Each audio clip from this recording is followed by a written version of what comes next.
You know, Nick, I have to tell you, since I've posted some of the recent shows that we've had, the promos of Impact, off of my own Facebook page, most of it's been watched off of Facebook, and it's really, really great to get the feedback and the comments off of the wall of Facebook. So that it is. We wouldn't have had that 10 years ago even, you know. Right. Digital, that's made it so much more of an opportunity for all of us to see it. Speaking of which, for movies, how many people can download a movie off of their cell phone today with the 4G network?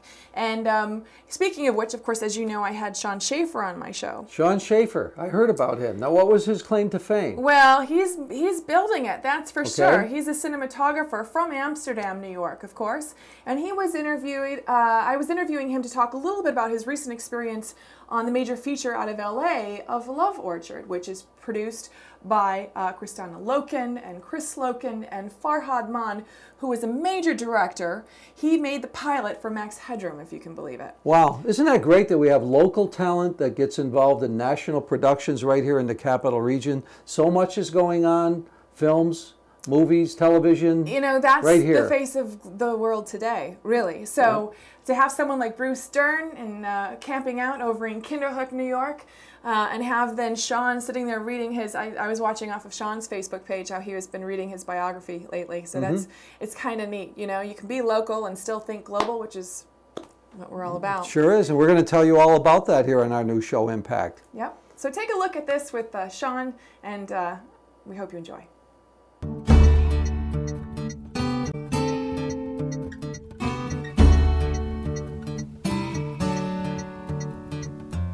Hi, I'm Heidi Philipsen, and we're here with Impact on the Arts. Today I'm here with Shawn Schaffer, cinematographer, and we're going to be talking a little bit about some of the latest things that he has going on in terms of projects. Most recently, taking Hollywood by storm with the Farhad Mann film, Love Orchard. Tell us a little bit about that, and then we'll kind of get back into how you got into cinematography. All right. Well, just recently we wrapped principal photography on Love Orchard, which, as you said, was directed by Farhad Mann. It starred Kristanna Loken, who most people would know from Terminator 3, Blood Rain, pictures like that. Oh, right, okay. And Bruce Dern, who has become just an icon in Hollywood in his over 50 years of service in the film industry. And I believe he won an Emmy, didn't he? Not for, or he was nominated for one. He was most recently nominated for an Emmy for his role on Big Love. But he's also an Academy Award nominated actor for Coming Home, which was with John Voight and Jane Fonda, I believe. And it was a fantastic experience. We shot over the month of August down in Hudson and Ghent area in New York. How far is that from the capital? It's probably about an hour south of Albany, an hour or so south of Albany. And the little bit of trivia of where we shot was, not many people know this, but Kristanna actually is a local from the New York area. She was born and raised in Ghent. Her parents actually own an apple orchard called Love Apple Farms, which became our location for a lot of our shooting of the film. So it was very nice to have someone like her. She was a very down-to-earth, very cool, kind of humble person, which you wouldn't expect, but I think it's because of her upbringing on the farm. Now, Farhad Mann, he is an acclaimed director as well. He shot the pilot for Max Headroom. Yes. How did you beat out the competition? I understand that with all the people from LA, how was it for you working with this man who's not really necessarily quite yet a legend, but has a huge reputation in his own right? Well, honestly, it was fairly intimidating at first. I had gotten recommendation to meet with him, and I went to the interview with him, and I interviewed with him in this large, like renovated farmhouse space, and he came down and it was just the two of us, and that was actually more intimidating than it sounds. What was he like in person? He's a fantastic person in person. He's very approachable and personable, which was what I was really hoping for when I met him. Because going to the interview, I'm quaking in my boots, assuming, oh, here's this big name director, and I'm just this small, I'm the local boy at this point. But once we got talking and exchanging stories about each of our backgrounds, we found we had a lot of similarities and could really connect in conversation. And we hit it off pretty well. What were those similarities? I mean, in terms of your art, what is it that you feel defines you as a cinematographer right now, and where would you like to go with that as you grow? Right now, I think what really defines me is my very kind of hands-on approach.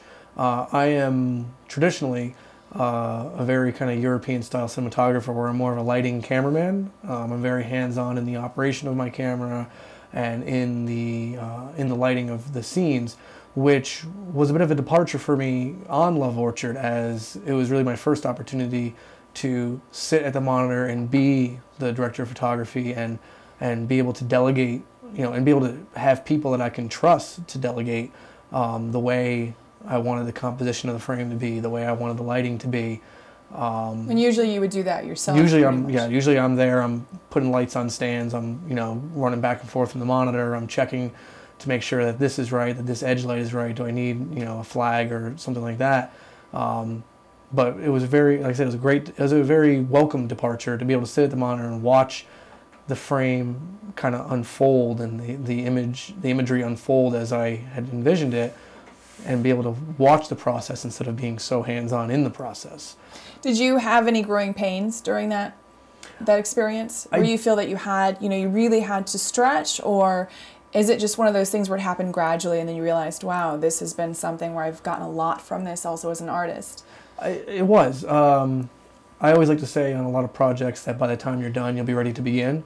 And that's really how it was with Love Orchard, was that when at the beginning, it was a matter of communicating to everyone exactly how I wanted it, because like I said, I've always been in the style of, do instead of tell, instead of show instead of tell. So it was like a management course in its own. It was, being able to talk to my gaffer and talk to my camera operators and tell them exactly what I want, and rein myself in from wanting to just take the camera and put it where I wanted it. Because it might take too long to actually explain it. Exactly. But there was that bit of growing pains. There was that, slow. It was a bit of a slow progression. Thankfully, I don't think it hurt the production at all over the course of the production. We still got some amazing looking imagery to go with fantastic performances from Bruce, Kristana, and Ian, and Lee. Ian Duncan and Lee Sternbeck. Yep. So, let's talk to the audience real quick before we have to wrap this up, unfortunately, about some of the things that you have in the future. What are you planning? Well, right now, I am talking with a production company out of Europe to go abroad to shoot a feature film in Nigeria on the Red camera, and I'm very excited about that. It's a really cool social statement film about the high rate of autism in Nigeria. It's one of the higher rates in the world, and people don't really know that. They associate Nigeria with other unfortunate events or statistics. But it's a really nice narrative fiction social statement film, and I'm really looking forward to that. Beyond that, I'm going to be working out of Providence at the beginning of the new year, opening up the first of hopefully a couple offices of just a little startup production company with a colleague of mine, Patrick Riley, called Wheelhouse TV. And I mean, hopefully just keep doing what I love doing. I mean, I really enjoy the fact that now 10 years into this business that I get to wake up every day and this is my job. Well, Shawn, thanks so much. I can see we're going to have to get some sponsors out there to send me to Nigeria to interview you on set again, but perhaps you can also send us some MOVs. And, yes. And on that note, thanks again for being with us. That's the Impact on the Arts.